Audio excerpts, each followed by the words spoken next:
Magandang araw po sa inyong lahat. Lalong-lalo na po sa mga giliw ninyong tagapakinig at taga-suporta sa inyong YouTube channel. Ang kwentong aking ibabahagi ay nangyari taong 1990. Madalas po akong nakikinig sa mga kwentong itinatampok po ninyo sa inyong YouTube channel. Kaya naisipan ko rin po na sumulat sa inyo para maibahagi ko rin sa lahat ang nakakatakot na karanasan namin ni tatay. Nang lumipat po kami sa baryo ng Santa Rosa, nung una, ang buong akala ko po ay inilalayo lamang ako ni tatay sa aking mga kaibigan na may hindi mabuting impluensya sa akin. Palagi po kasi akong napapasama sa gulo kapag sila ang kasama ko. Pero nang kami ay makarating sa baryo, natuklasan ko po na doon din pala nagpunta ang aking ina at ang kapatid na 17 taon nang nawawala. Sa una po na pagtira namin doon ay payapa naman ang lugar. Ngunit hindi nagtagal, unti-unti naming nakikita ang tunay na misteryong itinatago ng mga tao sa baryong yon na hanggang ngayon ay hindi ko po makakalimutan. Kilalanin niyo na lamang po ako sa pangalang Waldo. At ito ang aking kwento. Alam ko nagulat ka sa biglang pagdedesisyon ko na lumipat tayo sa baryo ng Santa Rosa. Mabuti naman po at alam niyo, tay. Gusto ko pong malaman kung anong dahilan at biglaan po ang pasya niyo. Marami akong dahilan, anak. Inilalayo lamang kita sa mga kaibigan mo na hindi magandang impluensya sa'yo. Palagi ka nalang napapasama sa gulo. Natutuwa ka ba ng ganon? Na tinatawag ka nilang birador? Tay, ipinagtatanggol ko lamang po ang aking sarili. Hindi po ako lalaban sa kanila. Lumalabas po na duwag ako. At kapag hinayaan ko naman po sila, baka ako naman po ang pinaglalamayan ngayon. Kaya nga iniiwas na kita sa kanila, anak. Hindi sa lahat ng oras ay palagi mo may pagtatanggulan yung sarili. Paano kung bigla na lamang may tumaydor sa'yo? Iisa lang ang buhay, anak. Kaya sana'y mag-iingat ka. At bilang ama mo, masyado na ako nag-aalala para sa'yo. Kaya tama lang ito naging desisyon ko, ang lumipat sa baryong yon. Hindi po ako naniniwalang yun lang po ang dahilan nyo, tay. Sa palagay ko po, meron pa po kayong hindi sinasabi sa akin. Ay nako, Waldo. Bahala ka na sa gusto mong isipin. Teka, bakit naman hanggang dito nakasukbit ang itak mo sa bewang mo? Kaya siguro pinagtitinginan tayo ng mga tao kanina Dahil dala mo yan. Itago mo na nga yan. Tay, pati ba naman to, pinakikialaman niyo pa? Hindi kita pinakikialaman. Ilagay mo sa tamang lugar ang pagdadala mo ng itak. Para ka namang sasabak sa gira niyan Nasa loob tayo ng buso. Baka mamaya niyan umakyat dito mga pulis. Tapos isipin nila na may binabala kang masama sa mga pasahero. Uso pa naman ngayon ang huldapan. Pero tay, hindi po kasi ako komportable kung wala po to sa bewang ko. Para bang palagi po ako nag-aalala. Ay nako. Sige na, itago mo na yan. Mamaya mo na lang isukbit yan kapag nakarating na tayo sa baryo. Sige na. Pabira naman talaga, oo. Ako kinakabahan sa ginagawa mo Sige na nga po, tatago ko na po. Baka kung saan pa makarating ang usapan natin. Mabuti naman. Para naman mapanatag na ang kalooban ko. Sige na, itago mo na yan. Oo na po. Ay tay, maiba ako. Sigurado po ba kayo dun sa lugar na pupuntahan natin? Oo naman. Maganda sa lugar na yon. Ang sabi ni Aling Tess. Tahimik, malayo sa gulo, at malayo sa mga kaibigan mong pasaway. Ang sabi niya, marami raw ang pumupunta sa lugar na yon at hindi na raw bumabalik. Ibig sabihin daw nun, nagugustuhan nila ang lugar, kaya ayaw na nila umalis. Ay nako, para sa akin, baka meron din na ibang dahilan kung bakit hindi sila nakakabalik. Tay, mahirap po maniwala sa taong hindi pa naman yata nakakarating ng Santa Rosa. Hindi yun ang iniisip ko, anak. Tiwala ako na maganda ang lugar na yun at tabang-tama yun para sa ating dalawa. Ay nako, wala na talaga ako masasabi sa inyo, Tay. Planado nyo na ang paglipat sa baryong yun. Kaya lang po, nag-aalala po ako. Para kasing nakakatakot sa lugar na pupuntahan natin eh. Bakit mo naman nasabi yan, anak? Hindi pa nga tayo nakakarating sa lugar na yun. Tapos sinuhusgahan mo na kagad. Kita naman po, tumingin po kayo sa labas ng bintana. Kanina pa po tayong bumabiyahe, pero hanggang ngayon, wala pa rin tayong nakikitang bahay sa gilid ng kalsada. Kahit tao man lang sana na naglalakad. Maliban sa malawak na talahiban at palayan, wala nang ibang magandang tanawin sa lugar na to. Sus, ikaw lang ang gumagawa ng dahilan para takutin ang sarili mo. Hindi na ako nagulat na ganyan ang itsura ng lugar na pupuntahan natin. Dahil dati akong laking probinsya, anak. Ganito talaga ang itsura, lalo na at liblib ang baryo ng Santa Rosa. Kaya huwag ka na mag-isip ng kung ano-ano. Tinatakot mo sarili mo eh. Pero tayo hindi ko kayang gawin yun, ang hindi mag-isip. Tignan niyo naman po ang itsura ng mga pasahero sa unahan ng upuan natin. Ayun ho, yung matandang lalaki na may katabing buntis. Kanina ko pa po napapansin na panay po ang linga sa paligid. Ganon din po rito sa tapat ng upuan natin. Napapansin niyo po ba ang dalawang lalaki na panay ang tayo at tingin sa unahan ng sasakyan? Halata naman sa kanila na nag-aalala rin sila sa lugar na pupuntahan natin. Kung nag-aalala sila, eh bakit hindi pa sila bumaba at wag nang tumuloy? Ay nako, basta alam ko, tumigil ka na sa kapapansin mo sa mga kasama nating pasahero. Pati ako kinakabahan sa mga pinagsasasabi mo eh. Tay, sinasabi ko lang naman po kung anong napapansin ko. Sanay ako sa pakikihalubilo sa mga tao, kaya kabisado ko kung anong ibig sabihin ng kanilang mga kinikilos. Natitiyak ko po na pareho kami ng nararamdaman. Nag-aalala rin po sila sa itsura ng lugar. Kahit na ano pa ang itsura ng lugar na pupuntahan natin, hindi na magbabago ang desisyon ko, anak. Doon na tayo titira at huwag ka nang kumontra. Tay, magsabi nga po kayo sa akin ng totoo. Ano po ba talaga ang totoong dahilan at gustong-gusto niyong lumipat tayo sa baryong yun? Gusto kong hanapin ang iyong ina at ang iyong kapatid. Ano po?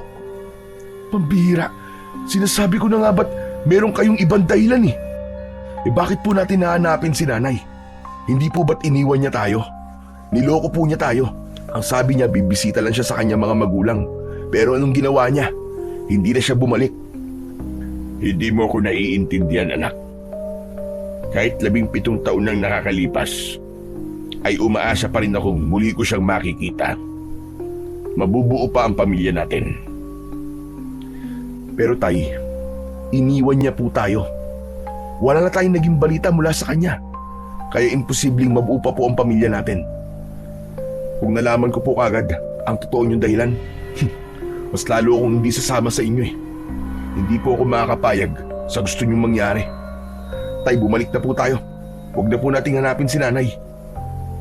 Tumahimik ka nga.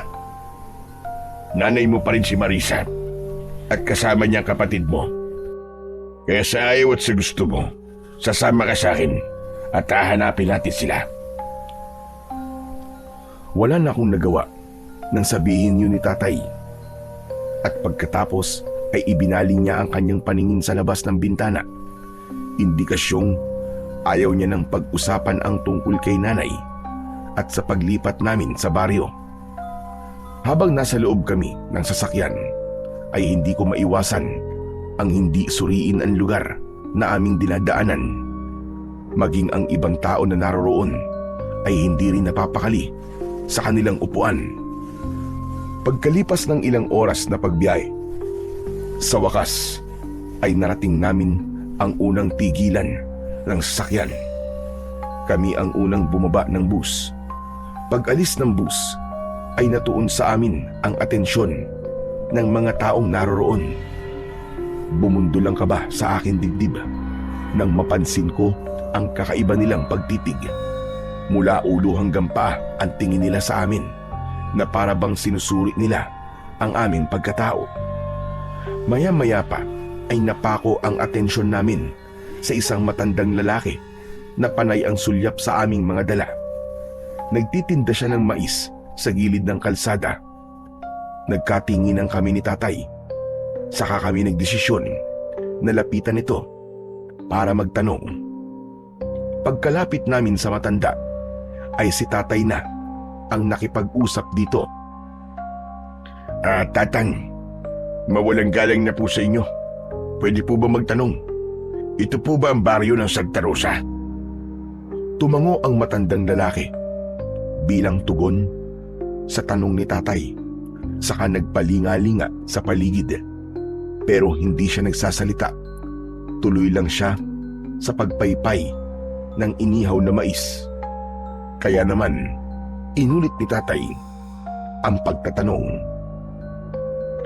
May alam po ba kayo na paupa ang bahay na maaari po naming matuluyang pansamantala?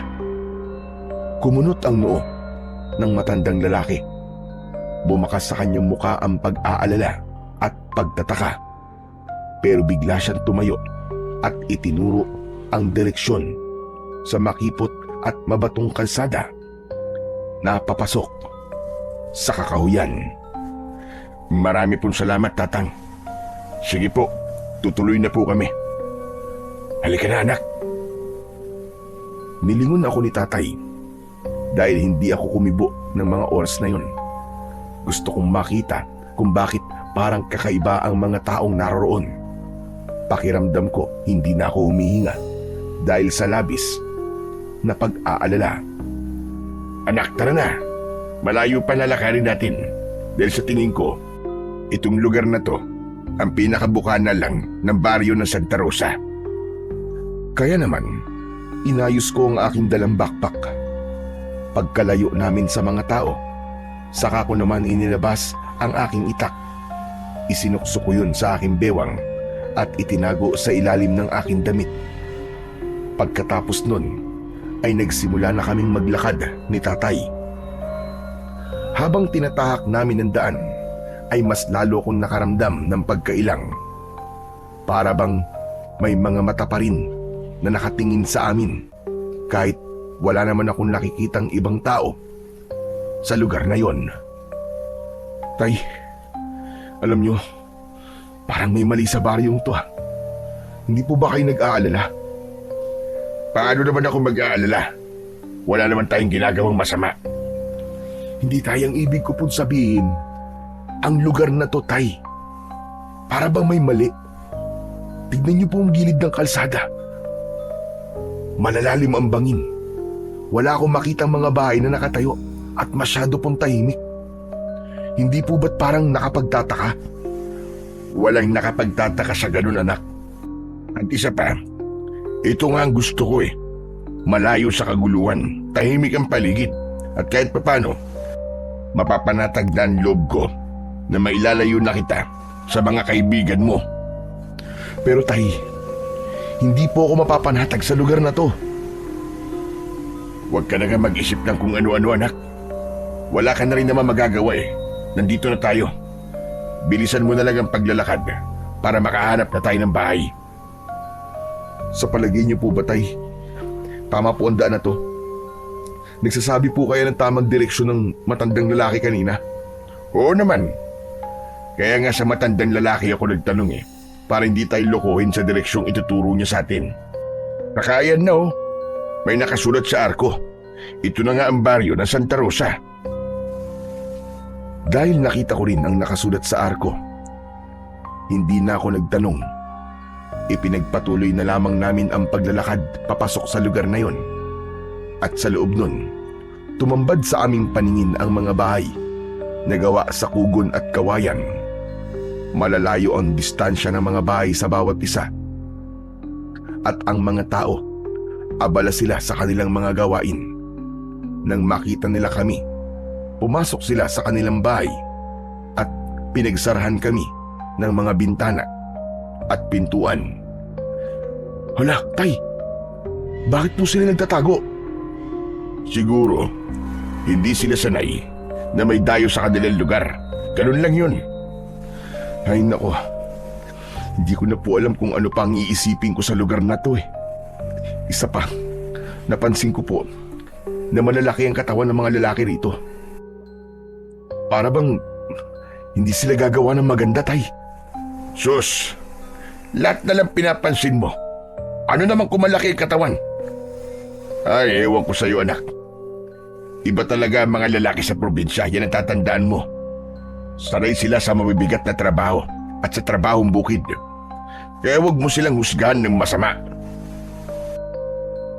Kapag papatuloy namin sa paglalakad, hindi sinasadyang may nadaanan kami na sugatan na unggoy. Nanginginig ang kanyang katawan at nanghihingi sa amin ng pagkain. Mabuti na lang at may dala akong tinapay na binili ko bago kami sumakay ng bus. Yun ang ibinigay ko sa unggoy na agad naman na umalis sa aming harapan. Sinundan namin ang unggoy, ngunit nawala siya sa madilim na bahagi ng kakahuyan. Kawawa naman po ang unggoy na yun, tay. Parang dadalhin pa niya sa kanyang pamilya ang pagkain na ibinigay ko sa kanya. Tama ka, anak. Siguradong may pamilya siyang hahatiran ng pagkain.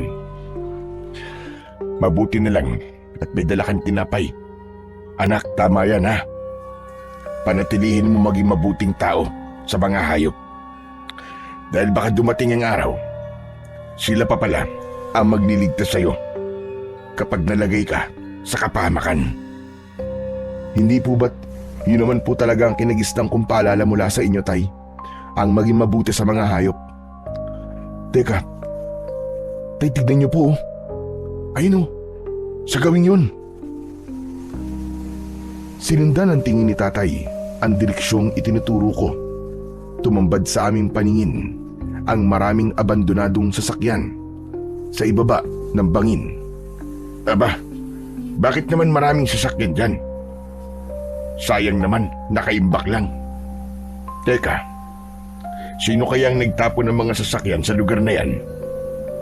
Tay, lapitan po kaya natin para malaman po natin kung ano dahilan at itinapon ng mga sasakyan dyan. Mabuti pa nga, mukha kasing bago pa ang iba eh. Halika na. Bumaba kami ni tatay sa may hindi naman kalaliman na bangin para tignan ang iba't ibang klase ng mga sasakyan. Pagsapit namin sa kinaroroonan ng mga sasakyan, pinagmasdan namin yung mabuti. Ay, grabe! Sobrang daming sasakyan dito. Pero puro luma at sira na. Kaya siguro itinapon na lang dito. Sa tingin ko, nadisgrasya ang mga sasakyang ito, anak. Pero ang isang ito, mukhang bago pa. May bayad pa ng dugo sa mga upuan. Kawawa naman ang mga sakay ng sasakyang to, tay. Ano kaya kung pasukin ko po ang loob ng mga sasakyan? Baka lang po may makita po akong gamit na magbibigay ng impormasyon tungkol po sa mga biktima. Ikaw ang bahala. Ako rin. Titingin din ako rito sa kabila. Naghiwalay kami ni tatay. At sa aking paglalakad, nakita ko ang isang lumang jeep. Ginagapangan na yon ng ligaw na damo. Kaya pinasok ko yun at sinuri ang loob. Akma na sanang hahakbang ako ng paa nang mapansin ko ang isang lumang pambatang medyas sa sahig.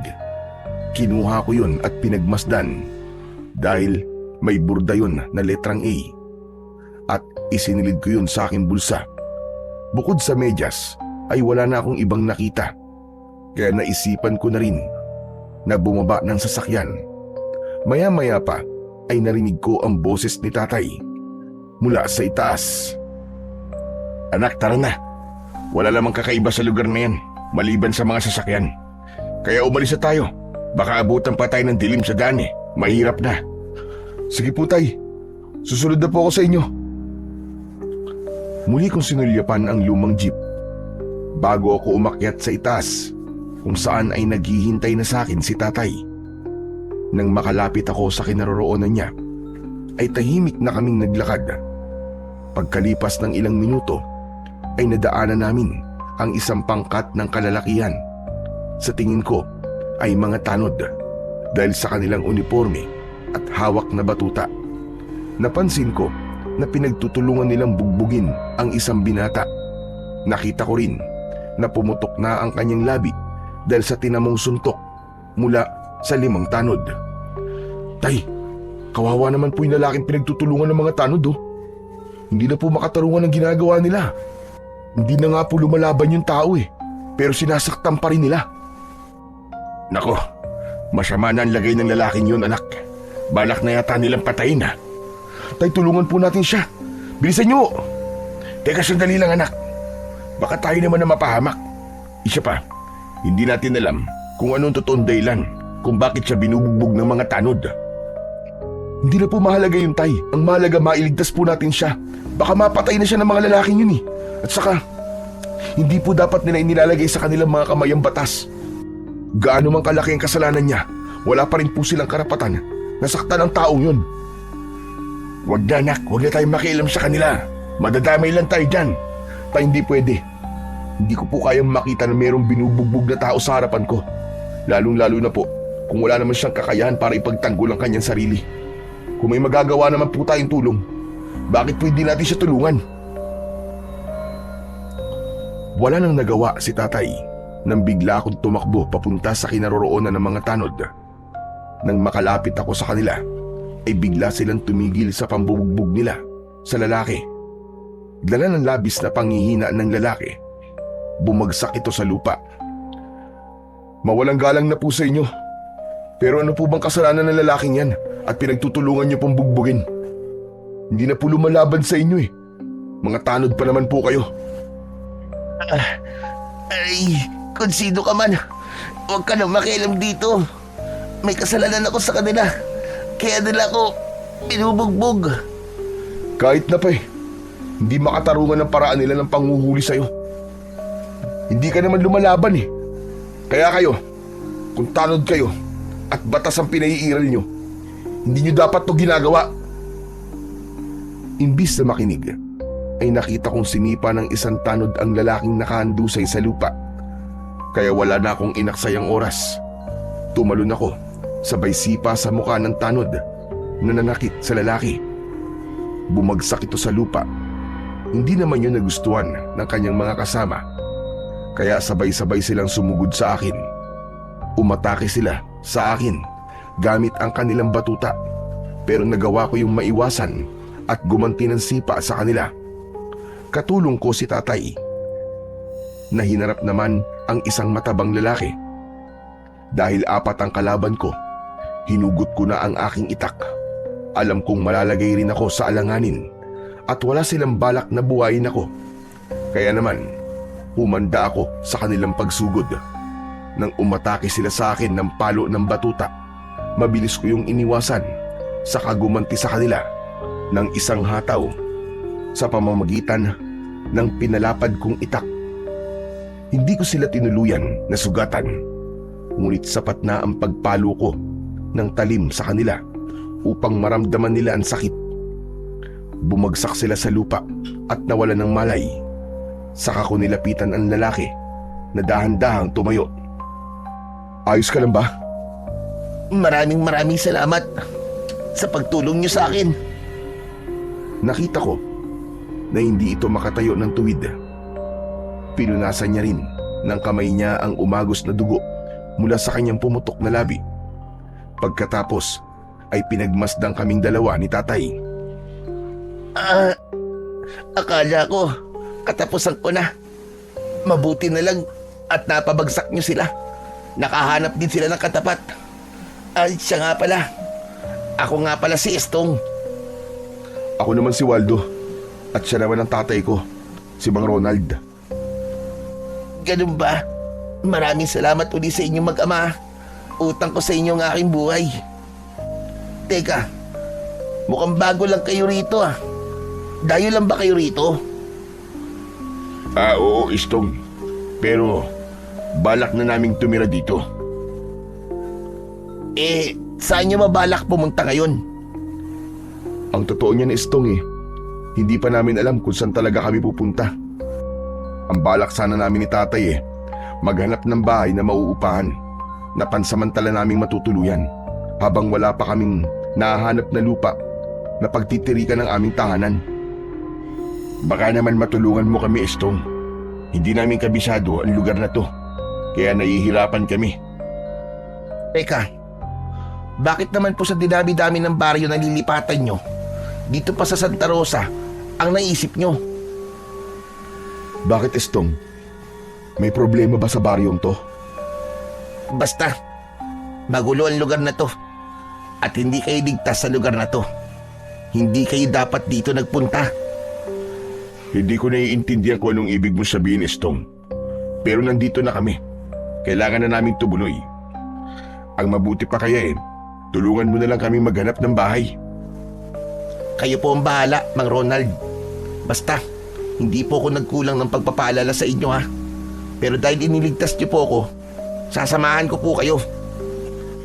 Sa totoo lang, Estong, kaya kami nandito dahil may hinahanap kami mga tao. Pero hindi na muna yun ang mahalaga. Kailangan na muna namin na matutuluyan ng aking anak. Sige po, total naman po mahalaga ang sadya nyo sa lugar na to. Sasamahan ko po kayo. Tara na po, sumama po kayo sa akin. Iatid ko po kayo sa bahay ni Mang Badong. Po may-ari ng bahay na uupahan at siya rin po ang sekretaryo ng barangay. Sa kanya rin po kayo magpapalista ng pangalan nyo para sa ID kung dito nyo na po balak na tumira. Teka. Bakit kailangan pa naming kumuha ng ID?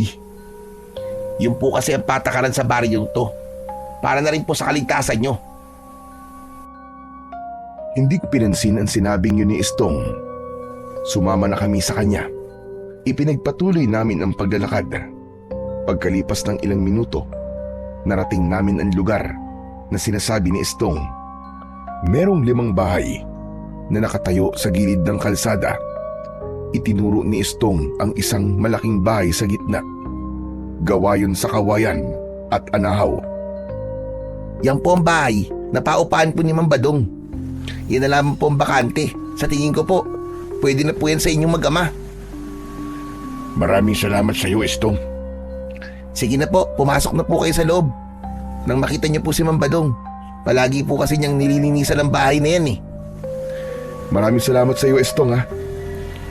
Wala nga naman yun. Ay siya, sige po. Kailangan ko na pong umuwi para magamot ko na po yung sugat ko. Sigurado ka ba na kaya mong umuwi ng mag-isa? Opo, Mang Ronald. Mag-iingat na lang po kayo ni Waldo. Pasensya na rin po kung pati po kayo nadamay po sa problema ko. Sige po, tutuloy na po ako. Ilang sandali pa ay iniwan na kami ni Estong. Saka namin binalingan ng tingin ang itsura ng bahay. Nanatili kaming nakatayo sa labas ng bakuran. Mana sanang magtatao po pa kami sa taong nagbabantay ron nang bigla naming narinig ang boses ng isang lalaki mula sa loob ng bakuran. Binuksan niya ang tarangkahan at sumilip ang isang lalaking balbas sarado. Sino kayo? Anong kailangan nyo? Bakit nasa tapat kayo ng aking bakuran? Magandang araw ho.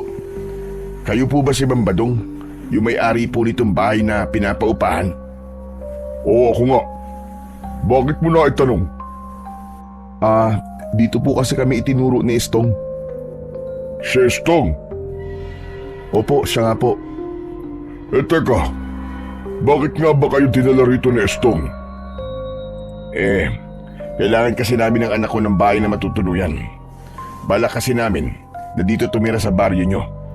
Kapag nakahanap na kami ng bahay na permanente naming matitiran, lilipat kagad kami. Wala namang masama kahit tumagal pa kayo sa bahay ko. Mahalaga naman ang bayad. Mabuti naman ang baryo namin na napili niyong lipatan. Maganda sa lugar namin. Tahimik at malayo sa gulo. Isa pa, matagal nang bakante ang bahay na to. Kaya kahit hindi kayo nagmamadali sa paghanap ng inyong matitiran, ayos lang. Mabuti naman pala kung ganun. Halina kayo sa loob, pumasok na kayo. Naku pagpapasensyaan nyo na kung hindi kagandahan ng bahay ko. Pero sigurado, na magiging komportable naman ang pagtira nyo rito.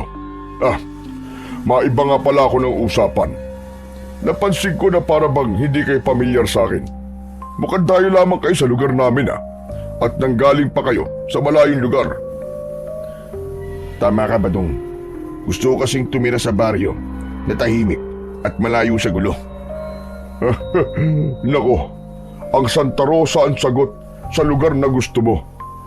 Pero bago yon, kailangan niyo muna magparehistro sa akin sa barangay at kumuha ng ID para naman masabing opisyal na kayong residente ng aming baryo. Teka, sino nga ba kayo ulit? Ronald na lang ang itawag mo sa akin at siya naman ang aking anak na si Waldo. O sige, tutal naman at nagkakaintindihan na tayo. Ayos na ba sa inyo ang itsura ng bahay? Oo, Badong. Maganda naman ang lugar. Kung ganun, bukas mo na lang ako bayaran sa upa ng bahay. Kailangan ko pa kasing umalis Pumunta na lang kayo sa barangay hall para sa ID at dun mo na lang din isabay ang bayad O bueno, bago ako umalis, ay inilibot ko muna kayo sa kabuuan ng bahay. Tumangulang ang aking ama sa sinabing yun ni Mang Badong. Nauna siyang naglakad sa amin. Kasunod kami. Sa pagpasok namin sa loob ng bakuran, bumungad sa amin ang maraming halaman na namumulaklak sa paligid. Ganon din ang matataas na puno na nakadagdag sa ganda ng itsura ng bahay. Ngunit sa kabila ng magandang tanawin na aking nakikita, hindi naman maipaliwanag ang kabang nararamdaman ko ng mga sandaling yun. 1,000 lang ang upa sa bahay ko sa loob ng 1 buwan. Libre na ang tubig. Kaya lang, wala tayong kuryente rito. Meron kaming libreng gasera na nilalagyan nyo ng gas. Meron nagtitinda ng gas sa lugar na to, kaya hindi rin naman magiging mahirap para sa inyo. May karpyo ang baryo namin. Pagpatak ng 10:00 ng gabi, kailangan na nasa loob na kayo ng pamamahay nyo. Dahil kung hindi, binubugbog ng tanod ang sino mang mahuhuling pasaway. Nag-iingat lang kami sa mababangis na hayop na gumagala kapag gabi. Teka, bakit naman po bugbog ang parusa sa mga lumalabag ng karpyo? Matitigas kasi ang ulo ng mga tao rito Kapag mabait ang nagpapatupad ng karpyo, binabaliwala nila ang batas. Samantala kung tutuusin naman, ay para rin yun sa kanilang kaligtasan. Kaya naman, napipilitan kami na bigyan sila ng marahas na leksyon. Nang marinig ko yun, bigla kong naalala ang nangyari kay Estong. Siguro ay lumabag siya sa karpyo, kaya nasaktan siya. Nagkatingin ang kami ni tatay at bumakas sa kanyang muka ang pag-aalala. Siya nga pala. May mga kapitbahay kayo rito. Huwag niyo na lamang silang papansinin kung ano makikita niyo sa kanila. Para iwas away. Sige, Badong. Gagawin namin ang mga sinabi mo. Maraming salamat. Kung ayos na sa inyo ang mga napag-usapan natin, maaari na kayong pumasok sa loob ng bahay at ibaba ang inyong mga gamit para naman makapagpahinga na kayo ng maayos. Basta kapag may problema kayo, huwag kayong mahiyang magsabi sa akin Malapit sa barangay hall ang bahay ko at hindi naman yun malayo rito. Basta mga biniling ko, iwasan yung lumabas ng bahay lalo na kung gabi na. Abay nagkalat kasi ang mababangis na unggoy sa paligid. Marami pong salamat, Mang Badong. Mag-iingat po kayo. Tumango si Mang Badong bilang tugon sa sinabi ko. Subalit, palihim siyang napasulyap sa aking mga dalang gamit. Maging ang aking bewang kung saan ay nakatago naman ang aking itak. Nang tuluyang makaalis si Mang Badong, pumasok kami sa loob ng bahay. Malinis ang bahay. Walang ibang gamit maliban sa gasera at kaldero. 2 ang silid at sakto yun sa aming 2 ni tatay. Nang maiayos namin ang aming mga gamit, ay nagpahinga kami sa loob ng aming kwarto. Pagsapit ng gabi, bigla kaming nakarinig ng huni sa labas ng aming bahay, kaya hindi ako nakatiis. Bumangon ako at pumasok sa loob ng kwarto ni tatay. Nadatnan ko na nakaupo siya sa gilid ng katre. Ay, naririnig niyo rin po ba ang huni ng hayop sa labas? Oo naman, kanina pa. Parang baboy na gumagala. sa loob ng bakuran natin. Tay, tignan po natin. Parang sinisira po niya ang mga tanim eh. Lumabas kami ng bahay para tignan kung baboy nga ba ang aming naririnig. Nanlaki ang aming mga mata nang tumambad sa aming paningin ang halos kasing laki ng tao na baboy ramo.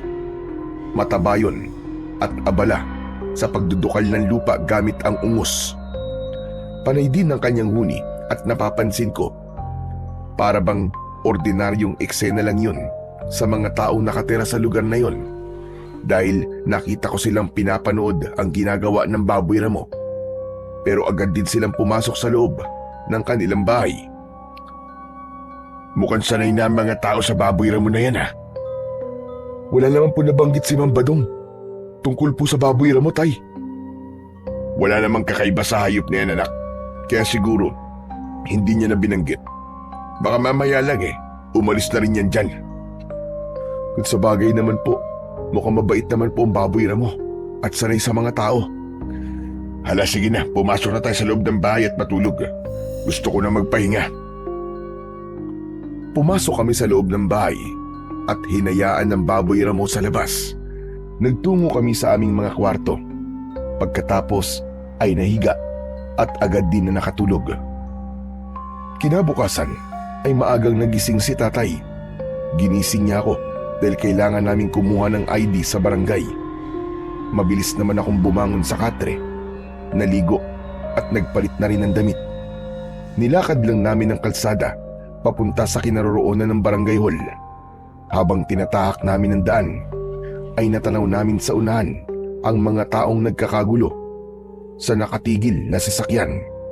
Napakunot ang aking noo dahil pamilyar sa akin ang bus. Nagmamadali kaming lumapit ni tatay at tumambad sa aming paningin ang maraming patay. Tay, hindi po ba't ito yung sinakyan nating bus kahapon? Hala, Diyos ko po, ito nga yun, anak. Abay, ano kaya nangyari sa kanila? Mabagin langit, lahat sila ay pinatay. Tay, brutal po silang pinatay. Sobra naman po sinapit nila. Tama ka, anak. Wakwak ang kanilang tiyan at nawawalang kanilang mga mata at putol pa ang kanilang mga kamay. Parang nilapa ng mabangis na hayop. Bigla akong kinalibutan, anak, ha. Muntik na tayo ron. Tama po kayo, tay. Mabuti na lang at nauna tayong bumaba sa kanila. Kung nagkataon, kasama po tayo sa mga bangkay na yan. Pero ang tanong, sino kaya ang pumatay sa kanila? Sinasabi ko na nga ba't kakaibang lugar na to, tay? Dahil sa mga nangyari, mas lalo po akong hindi mapalagay ngayon. Parang ang hirap paniwalaan ng mga nangyari sa kanila, anak. Baka sa kanilang mukha ang takot. Sa nila lang na pumatay sa kanila. Para silang nakakita ng isang mabangis na halimaw. Hindi halimaw ang pumatay sa mga yan. Isang mabangis na unggoy ang pumatay sa kanila. Palagi siyang gumagala sa gabi. Napatingin kami sa pinagmumulan ng boses. Nakita namin na nakatayo si Ma'am Badong sa aming likuran. Nakatingin din siya sa mga patay na tao na isa-isang ibinababa sa sasakyan. Ma'am Badong, paano po nangyari to? Sila po kasi yung mga nakasama namin sa biyahe kahapon. Ah, sila ba? Naku, maswerte kayo. Nakaligtas kayo sa tiyak na kamatayan. Teka, akala ko ba sabi mo kahapon tahimik ang baryo nyo? Bakit may ganito? Yan nga ang isa sa mga dahilan ng kinatatakutan namin. Masasabi ko magandang ang aming baryo, pero palagi naman kaming ginagambala ng misteryosong pangyayari na kagaya ngayon. Ang ibig mong sabihin hindi lang ngayon nangyari to? Tama ka. Matagal ng sakit ng ulo namin lahat ang nangyayaring ito sa mga bus na pumapasok sa baryo namin. Kung meron kayo napansin na tambakan ng mga sasakyan sa gilid ng bangin, ay ganito rin ang nangyari sa mga sakay noon. Ano po bang klaseng unggoy ang sinasabi niyong pumatay sa kanila?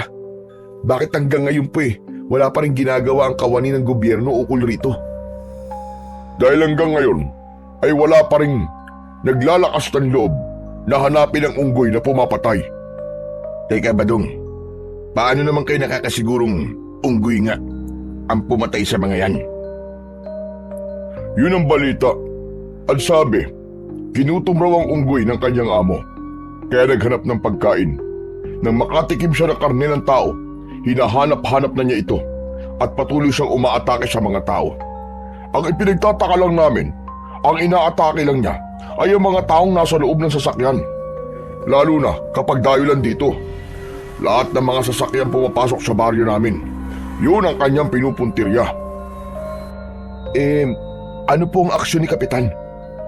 Ayun, kagaya ng ginagawa ng ibang kapitan, nagpapatupad ng karpyo. Kaya lang, nangyayari pa rin ito dahil sa mga sasakyan pumapasok sa lugar na ito. Mabuti na lang talaga at nakababa kayo bago sila inatake ng unggoy. Nakakatakot po pala ang lugar niyo. Hindi naman. Sanay na kami. Isa pa, hindi ka dapat matakot sa mga ganong klaseng nilalang. Sa tingin ko naman kaya mo ring ipagtanggol ang sarili mo. Teka, saan ba kayo pupuntang mag-ama? Hindi po ba't nabanggit niyo na kailangan po namin kumuha ng ID? Ibibigay din po ni tatay sa inyo ang bayad sa upa. Ganun ba? Sige, ang mabuti pa sumabay na kayo sa akin. Sumama kami ni tatay kay Mang Badong, papunta sa barangay hall. Pagkarating namin doon, ay napansin ko ang 5 tanod na nakalaban namin kahapon. Masama ang kanilang tingin at baka sa kanilang muka ang mga pasa. Pinakiramdaman namin kung uungkatin nila ang nangyari, ngunit umalis sila at hindi kami pinakialaman. Maya-maya pa ay iniabot ni tatay ang bayad kay Mang Badong, kasabay ng pagproseso ng aming ID. Pagkatapos ay lumabas kami ng barangay hall at tahimik na umuwi sa aming bahay. Pagsapit ng gabi ay hindi ako dalawin ng antok. Gumugulo pa rin sa aking isip ang trahedyang nakita ko kanina. Kaya naman, pumunta ako sa kwarto ni tatay. Nadatnan ko siya na naghahasa ng kanyang itak. Bigla siyang tumigil nang lumapit ako at nagtataka na napatingin sa akin. Tay, bakit hindi pa po kayo natutulog? Gumugulo kasi sa isip ko ang nangyari sa mga kasama natin sa bus. Paano kung ganun din ang nangyari kay Marisa at sa iyong kapatid? Paano kung yun ang dahilan kung bakit hindi na sila nakabalik sa atin? Bumundol ang kaba sa aking dibdib nang marinig ko ang sinabing yun ni tatay. Pagkatapos tumayo siya at lumapit sa akin. Bumakas ang pag-aalala sa kanyang muka. Anak, ano sa palagay mo ang totoong nangyari sa mga kasama natin? Hindi po ako sigurado, tay. Hindi po ako naniniwalang unggoy po ang pumatay sa kanila. Ano po kaya kung ngayong gabi magmatsyag po tayo sa paligid, katulad po ng ginagawa natin noon sa baryo natin? Sigurado ka ba sa plano mo, anak? Opo, tay. Ito lang po naiisip kong paraan para malaman natin kung ano ang katotohanan. Kahit hindi ko po kilala ang mga kasama natin sa sasakyan, nalulungkot pa rin po ako sa mga nangyari sa kanila. Gusto ko pong malaman kung ano po talaga ang totoong sinapit nila. Bibigyan ko po sila ng hustisya. Pero anak, hindi na natin problema yun. Baka mamaya tayo naman ang mapahamak sa gagawin natin. Pero tay, hindi rin naman po ako matatahimik kung mananatili tayong buhay at ang mga kasama natin ay pinatay lahat. Paano naman po yung mga pamilya nila na nag-aalala sa kanila? Isa pa, tay, paano po kung ganun din nga nangyari kay nanay at sa kapatid ko? Parang gusto ko po magsisi sa mga sinabi ko kahapon tungkol kay nanay. Bigla po ako natakot, tay. Paano po kung kasama sila sa mga naging biktima ng mabangista nila lang na yun? Diyos ko, sana naman ay hindi, anak. Sana ay hindi sila napahamak. Para akong binuhusan ng malamig na tubig sa labis na pag-aalala para sa aking ina at kapatid. Nang mga sandaling yun ay para bang bigla kong nawalan ng pag-asa na buhay pa sila. Dahil doon, mas lalo kong inasam na mahanap ang nilalang na pumatay na mga pasahero sa bus. Ang mabuti pa, anak, Gawin na natin kung ano naiisip mong plano. Hala, sige na. Ihanda mo na ang mga dadali natin. Magmamatsyag tayo sa paligid. Pero kapag wala tayong nakita, uuwi rin tayo kagad. Para hindi tayo mahuli nang nagpapatupad sa karpyo. Opo tay, mag-iingat na lamang po tayo para hindi nila malaman ang lihim nating pagmamatsyag. Mabilis kaming naghanda. Nagsuot kami ng sombrero upang wala kagad makakilala sa amin kung sakaling may makakakita sa amin. Isinukbit din namin ang aming itak sa bewang. Hindi kami nagdala ng gasera dahil maliwanag naman ang sikat ng buwan. Maingat kaming lumabas ng bahay at tinaak ang kalsada papunta sa kinaroroonan ng sasakyan. Pagdating namin doon, wala ng tao. Tay, may naisip ako. Ang mabuti po, magpanggap po tayong pasahero. Malay niyo po, biglang bumalik ang nilalang na umatake sa kanila. Ang ibig mo sabihin ipapain natin ang sarili natin, ganun ba? Opo tay, ganun na nga. Baka gumana po ang naiisip kong plano. Sumang-ayon sa akin si tatay. Umakyat kami sa bus at naupo sa unahan ng sasakyan upang madali kaming makita. Pagkatapos ay nakiramdam kami sa paligid. Anak, sigurado ka ba? Nagagana ang plano mong ito. Baka may makakita pa sa atin dito. Isipin nila na tayo ang pumatay sa mga pasahero sa bus. Tay, magtiwala po kayo sa akin. Dati ko na po itong ginagawa kapag may gusto po akong huliin. Isa pa, naniniwala po ako na kung ang mga pinapatay ng nilalang ay ang mga taong nasa loob ng bus, maaaring makahanap po kagad tayo ng katibayan kung anong klaseng nilalang ang pumatay sa kanila. Kung sa bagay, may punto ka naman anak. Matagal kaming naghintay roon, subalit wala kaming napansin na kakaibang kilos sa paligid. Pagkalipas ng halos 20 minuto, narinig namin ang ugong ng isang baboy ramo. Nagkatinginan kami ni tatay at napatingin sa labas ng sasakyan. Tumambad sa aming paningin ang baboy damo na abala sa pagdudukal ng lupa. Yun din ang baboy damo na nakita namin sa loob ng aming bakuran kagabi. Matagal namin siyang pinagmasdan. Pambihira namang baboy damo na yan, tay. Kung saan-saan po siya nakakarating. Tuwing gabi ko lamang siya nakikitang kumakain at nagdudukal ng lupa. Sadyang ganyan naman ang baboy ramo, anak. Tsaka wala namang kakaiba sa baboy ramo na yan. Mabuti ngayon at baka yan pa maging dahilan para magpakita sa atin ng unggoy. Tay, baka naman po hindi unggoy ang pumatay sa mga pasahero. Baka naman po ang baboy ramo na yan. Imposible yun, anak. Wala namang balita na pumapatay ng tao ang mga baboy ramo. Kung unggoy, pwede pa. Nagkakamali po kayo, tay. Meron din pong napapabalita na minsan nang pumatay ng tao ang isang baboy ramo. Magsasalita pa sana ako nang biglang dumating ang isang babaeng unggoy. Karga niya ang kanyang sanggol. Bigla itong bumagsak sa lupa mula sa sanga ng puno at hindi na kumilos. Nanatili siyang nakatayo habang nakatingin sa baboy ramo. Nakatayo rin ito at nakipagtitigan sa unggoy. Mabilis ang tibok ng puso ko dahil ang buong akala ko aatakihin ng unggoy ang baboy ramo. Ngunit nagkamali ako. Inatake ng baboy ramo ang unggoy. Akma sanang lulundag ang unggoy, ngunit naunahan ito ng baboy ramo.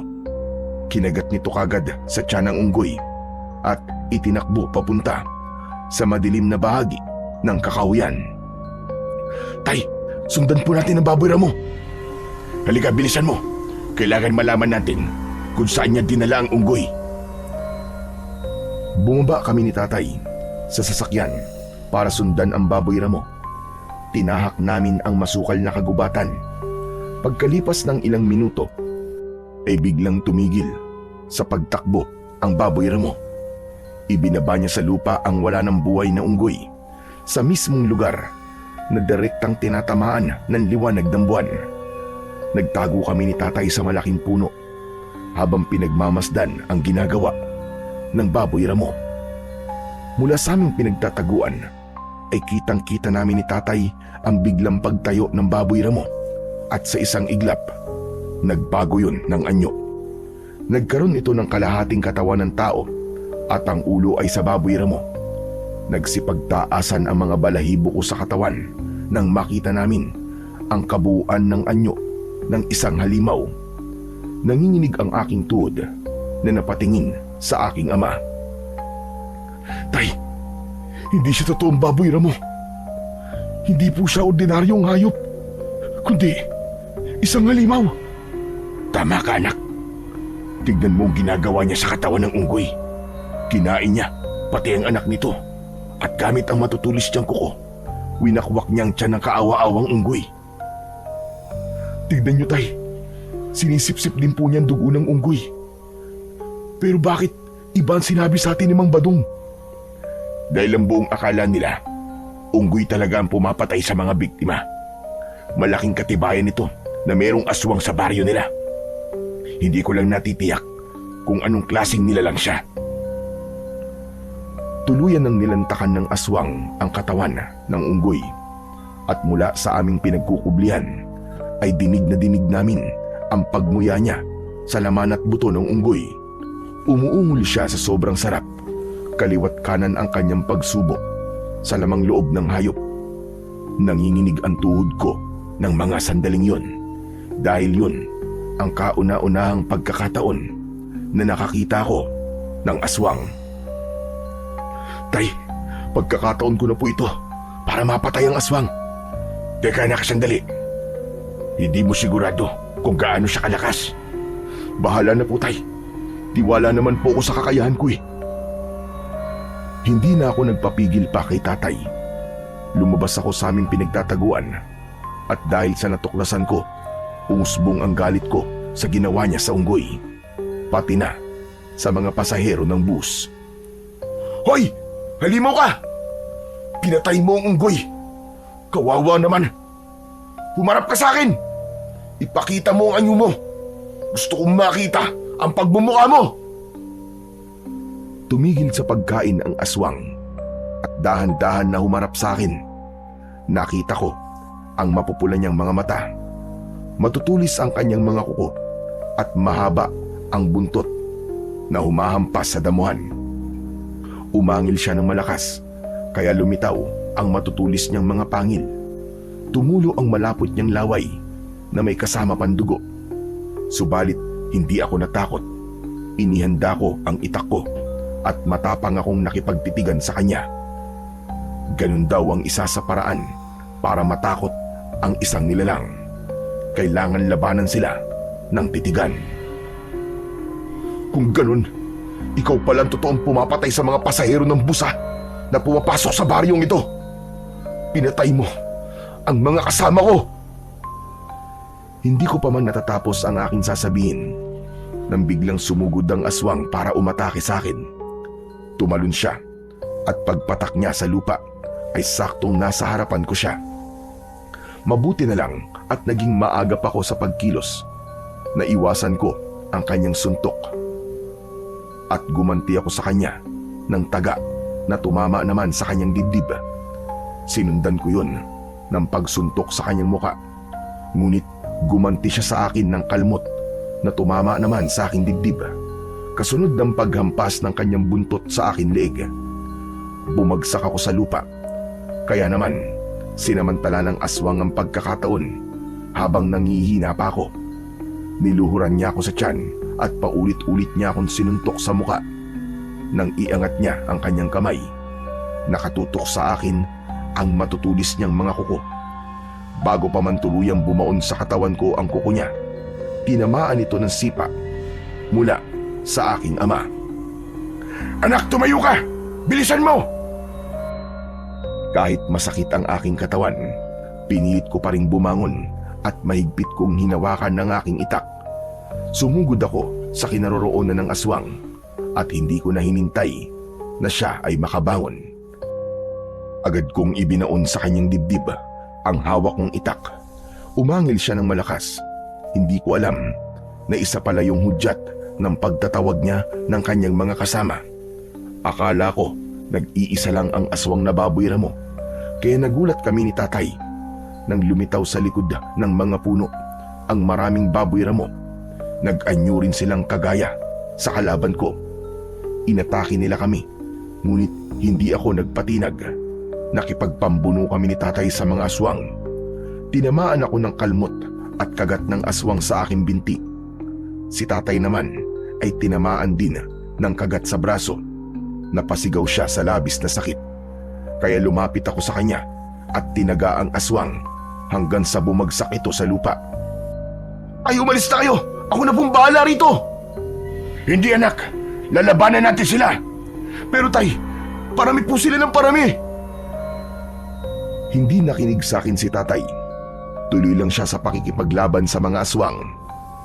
Kaya naman, kahit nararamdaman ko ang panghihina, ay nakipaglaban pa rin ako sa mga aswang. Akala ko, katapusan na namin ng mga sandaling yun. Pero may biglang dumating. Si Estong, iniligtas niya kami. May dala siyang umuusok na bunot ng nyug, saka inihagis sa mga aswang. Nang kumalat ang makapal na usok sa paligid, nagsipulasan ang mga aswang. Umatras sila at lumayo. Kumalat ang amoy ng insenso sa paligid, kasunod ng pagsaboy ni Estong ng mga asin sa mga aswang, hanggang sa tuluyang mawala sila sa madilim na kakahuyan. Diyos ko! Waldo! Mang Ronald! Anong ginagawa niyo rito? Mabuti na lang po at narinig ko kayo. Teka, may mga sugat po kayo sa katawan na. Sinasabi ko na nga ba't kayo naririnig ko sumisigaw eh. Waldo, ano? Kaya mo bang maglakad? Oo, kakayanin ko, Estong. Agad akong inalalayan ni Estong para tumayo. Pagkatapos ay nilapitan namin si tatay na sinisira ang laylayan ng kanyang damit para itali yun sa sugat niya sa braso. Kailangan ko magamot kagad ang mga sugat nyo bago pa lumala. Tulungan mo kami, Estong. Hindi namin nakalain na yung baboy ramo pala ay isang aswang. Oo, marami nagkalat na aswang sa lugar na to. Kaya bakit kayo nandito? Anong ginagawa nyo sa gitna ng kagubatang ito? Mahabang kwento, Estong. Teka, saan mo ba kami dadalhin? Kay Lolo Tahir po. Matutulungan niya po tayo. Halina po, kailangan na nating umalis dito bago pa mawala ang usok mula sa bunot ng nyog. Agad kaming naglakad palayo sa lugar na yon habang paika-ika ako sa paglalakad. Ramdam na ramdam ko ang sakit mula sa kalmot at kagat ng aswang sa aking katawan. Pagkalipas ng ilang minutong paglalakad, narating namin ang lumang bahay sa gitna ng kakahuyan. Umuusok pa ang kalanon at bukas ang gasera sa loob ng kubo. Teka, kaninong bahay ito, Estong? Ito ang bahay namin ni Lolo Tahir. Manggagamot siya, kaya matutulungan niya tayo. Halina kayo sa loob. Baka masundan tayo ng mga aswang eh. Lo, tulungan niyo po ako. May mga kasama po akong sugatan. Mula sa loob ng bahay ay narinig namin ang yabag ng paa papalapit sa pintuan. Bumukas yun at sumilip ang isang matandang lalaki. Agad itong nagulat nang makita kami. Aba, Diyos ko po, sino ang mga taong yan? Bakit sila duguan? Saka na po ako magpapaliwanag, Lolo. Kailangan po muna niyong gamutin ang sugat nila. Inatake po sila ng aswang. Hala, sige, pumasok kayo sa loob. Bilisan nyo. Pagpasok namin sa loob ng bahay, ay agad na isinarado ng matanda ang pintuan at mga bintana. Nagsindi rin siya ng ilaw sa loob ng kusina at nagpabaga ng apoy sa kalan. Pagbalik ay may dala na itong umuusok na bunot ng nyog. Titig na titig sa akin si Lolo Tahir. Pagkatapos ay tumingin sa kanyang apo. Ano bang nangyari sa kanila, Estong? Teka, sila ba yung sinasabi mong dayo sa baryo natin na tumulong sa'yo? Opo, sila nga po yun. Kailangan po nila ng tulong nyo, Lo. Abay sige, maluwag sa dibdib ko na tulungan sila.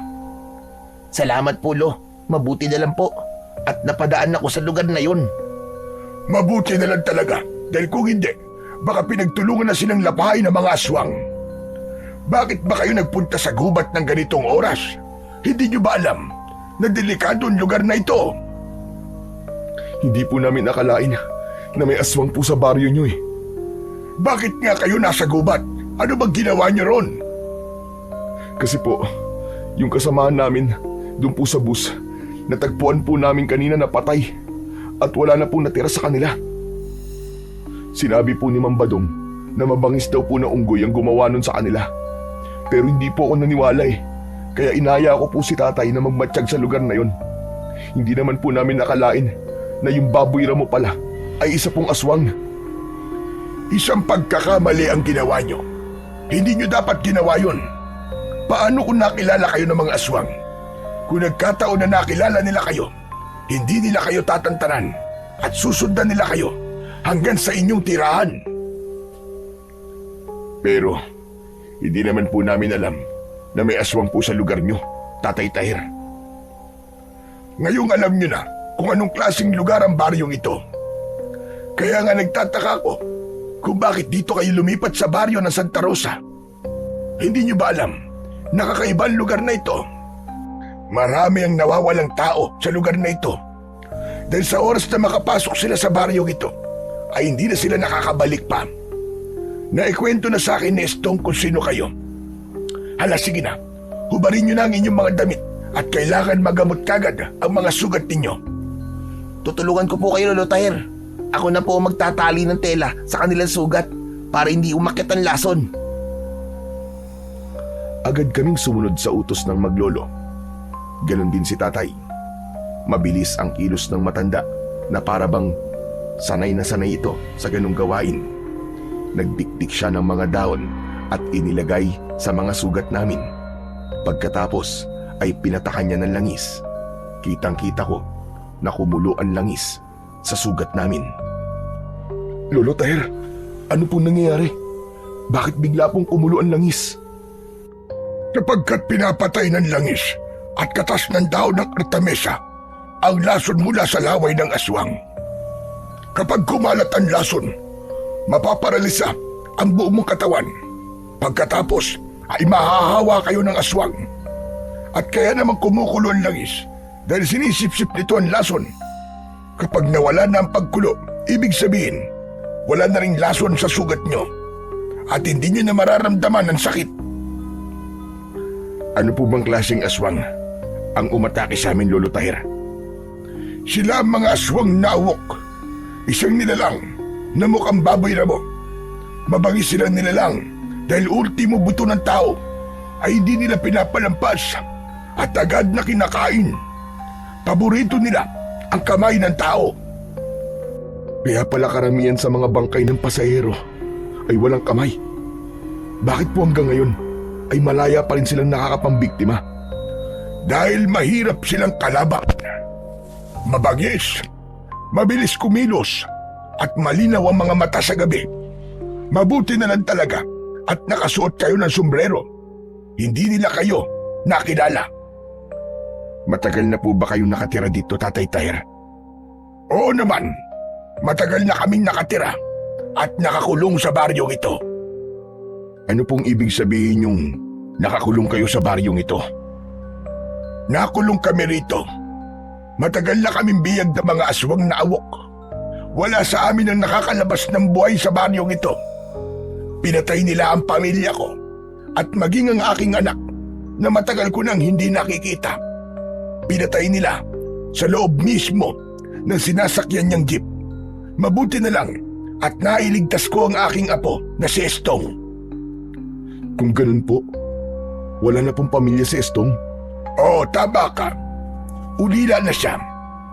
Ang baryo ng Santa Rosa ay pugad ng mga aswang na awok. Pinangangalagaan nila ang kanilang lahi sa pamamagitan ng pagpatay sa mga dayo na pumapasok sa lugar na ito. Marami rin silang mga biyag doon sa kanilang kuta. Diyos ko, kung ganun, patay na po ang lahat ng mga taong pumasok sa baryong ito. Ganun ho ba?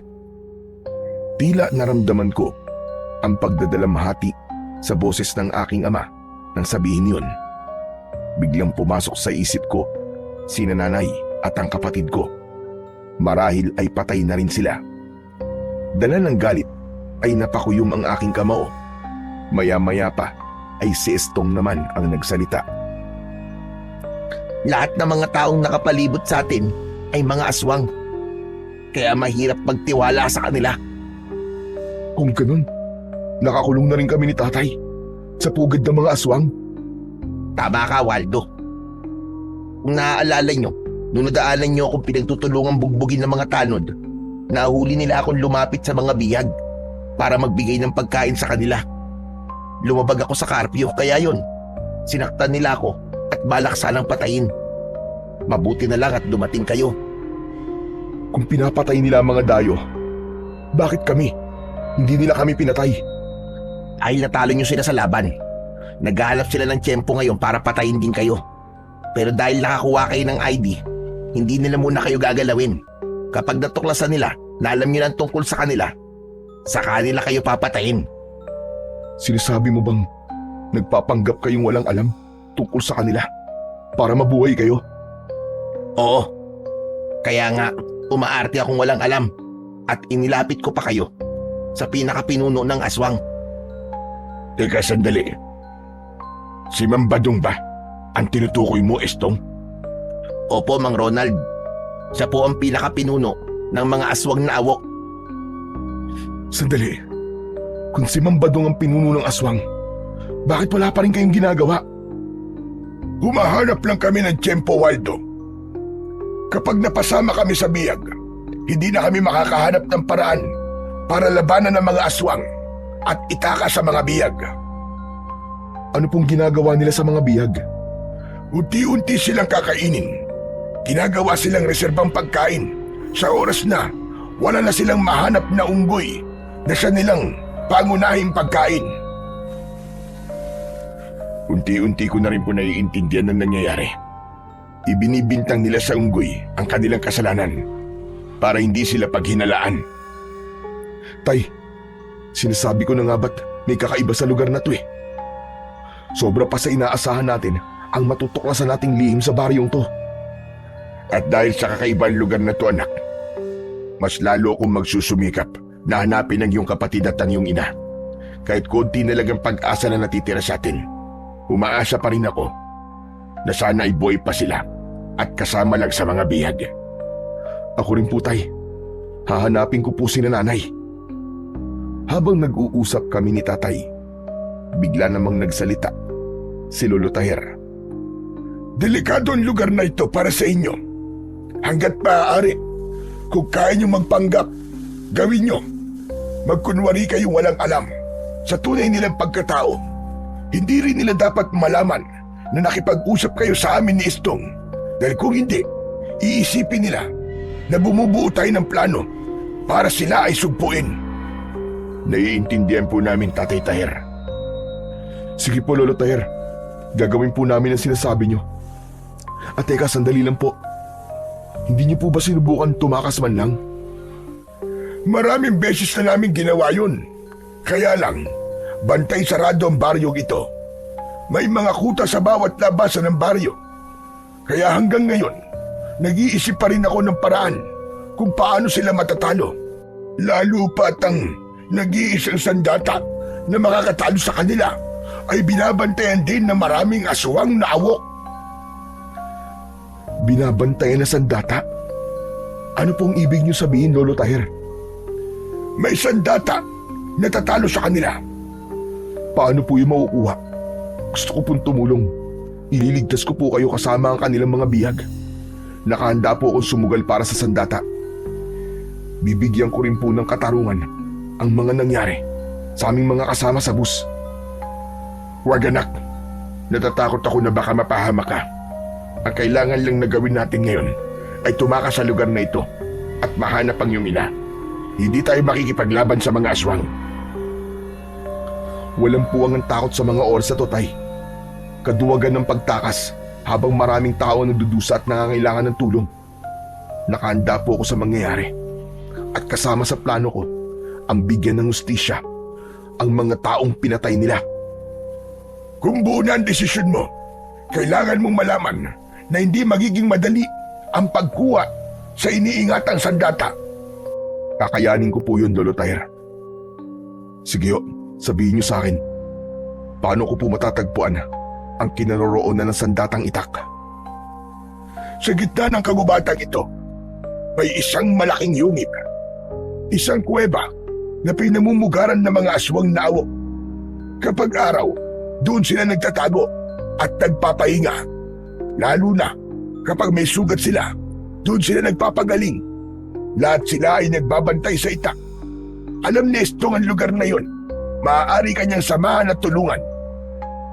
Madali lang naman ang pagpunta ron. Ang pagpasok ang mahirap, Waldo. Dahil ang kinaroroonan ng sandata ay nasa ilalim mismo ng yungib. Ano po ang kakayahan ng sandatang naroon? Ang kakayahan ng itak ay ilabas ang kapangyarihan ng aswang mula sa kanyang katawan. Tinutunaw ng itak ang mutya ng awok. Teka, bakit po ganun kalakas ang itak?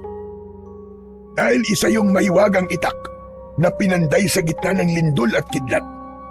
Ang ibig ko sabihin, pinanday ang itak habang kumikidlat at lumilindol. Ang pinakamalalang epekto ng sugat na likha ng tanim ay ang pagkalusaw ng katawan ng mga aswang. Makapangyarihan po pala ang sandatang yun. Kung ganun, kailangan ko po yung makuha. Sana nga, Waldo. Doon nakasalalay ang kaligtasan natin lahat para tuluyan ng maubos ang lahi ng mga aswang na awok sa baryong ito. Magtatagumpay po ako, Lolo Tyre. Sigurado po ako ron. Anak, huwag kang padalos-dalos ng desisyon. Kailangan pag-isipang mabuti ang pagpunta ron. Nakahanda rin po akong tumulong sa anak niyo, Mang Ronald. Panahon na po para kumilos. Kailangan na po nating itakas sa mga biyag bago pa sila maubos. Kung handa na kayo, makinig kayong mabuti sa akin. Kailangan niyong magdala ng ilang pangontra at sandata na panlaban sa kanila. Ikaw, Estong, magdala ka ng bunot ng nyog na merong insenso at kamangyan. Saka niyo sindihan sa loob ng kuweba para manghina sila at mabawasan ang kanilang puwersa. Maganda po naisip niyo, Lolo Tyre. Dahil napansin ko nga po, natakot po sila sa usok. Tama ka, dahil hindi sila nakakahinga kapag nakakalanghap sila ng usok mula sa bunot ng nyog. Lalo na kapag merong insenso at kamangyan. At pagpasok sa kuweba, ay itaon nyo na natutulog sila. Pagkatapos ipaliwanag ni Lolo Tyre ang mga dapat naming gawin, tinahak namin ang daan papunta sa gitna ng kagubatan. Dala ang aming mga sandata. Pagkalipas ng 1 oras na paglalakad, ay narating namin ang bukana ng yungib. Maliwanag ang loob doon dahil sa mga sulok. Nagkatinginan kami ni Estong. Waldo, sigurado ka na ba talaga na papasukin mo ang yungib na yan? Oo, Estong. Kung kinakailangan isugal ko ang aking buhay, gagawin ko. Ngayon tatanungin din kita. Handa ka na ba? Oo, handa na rin ako, Waldo. Tara na, ito na ang tamang pagkakataon natin. Maingat kaming pumasok sa loob ng yungib. Nakita namin na natutulog ang mga aswang. Dahan-dahan kami sa paghakbang. Ang mga nakahigang aswang ay maingat naming nilampasan habang pigil ang hininga. Bigla akong tumigil sa paglalakad nang maramdaman ko ang paghawak ng aswang sa aking paa. Habang nakapikit ito, maingat ko yung inalis saka mabilis na humakbang. Pagdating namin sa dulo, nakita ko ang isang kakaibang uri ng itak. Nasa pagitan nito ng 2 malaking bato. Sige, Waldo, lapitan mo na. Daan-daan ka lang. Nilapitan ko ang itak.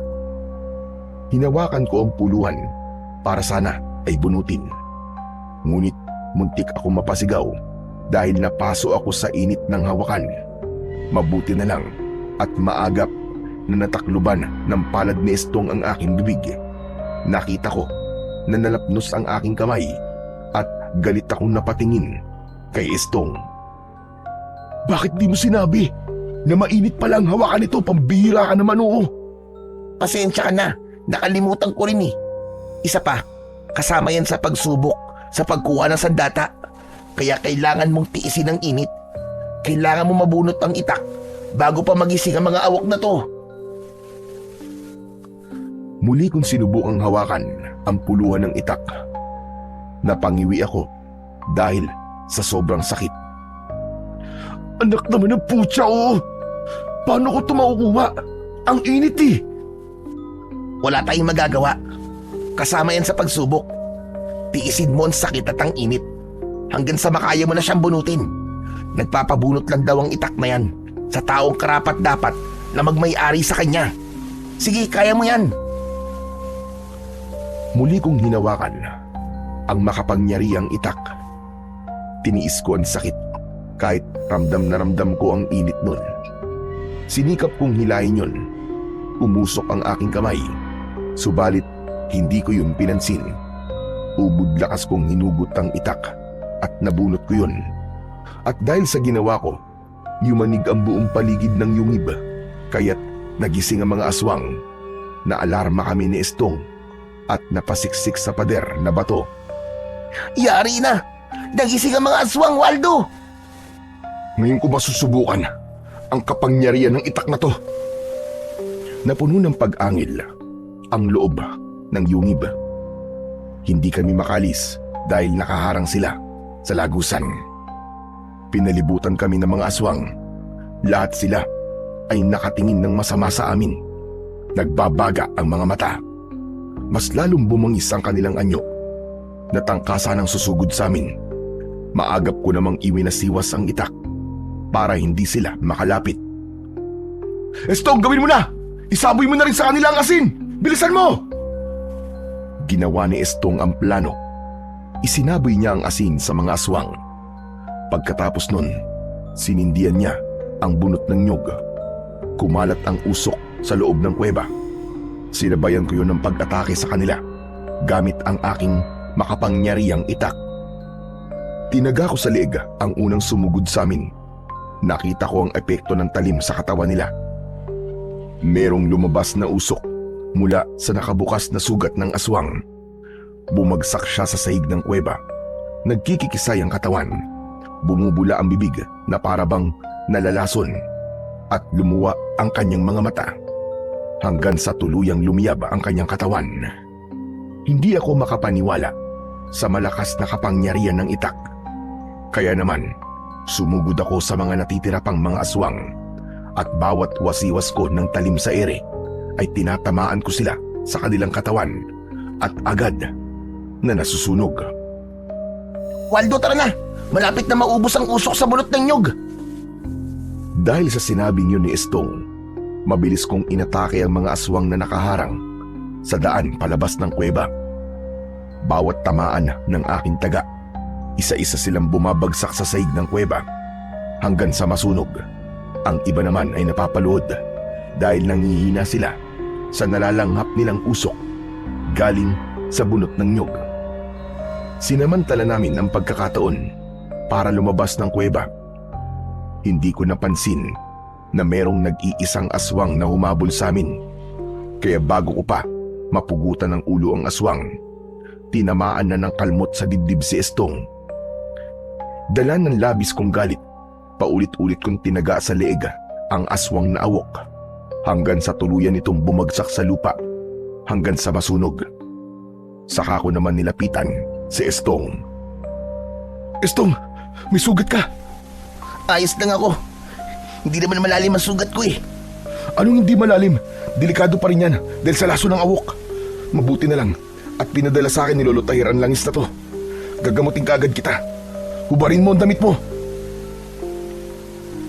Mabilis na nagubad ng damit si Estong at lumantad sa aking paningin ang tatlong malalim na guwit mula sa kuko ng aswang na awok. Pero biglang napako ang aking atensyon sa suot na kwintas ni Estong.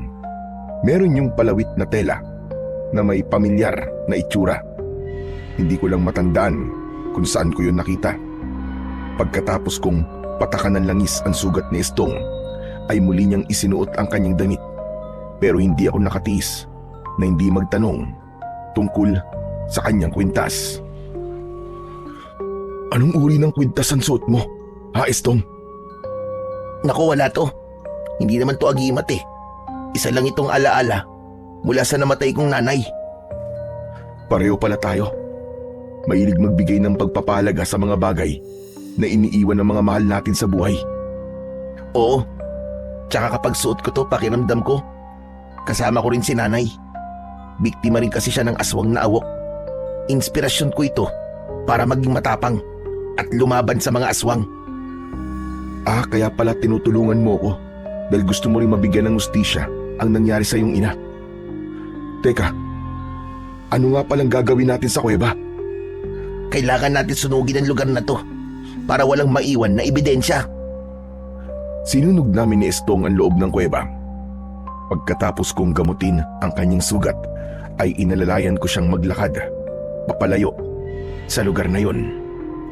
Pagkalipas ng 1 oras, narating namin ang bahay ni Lolo Taher.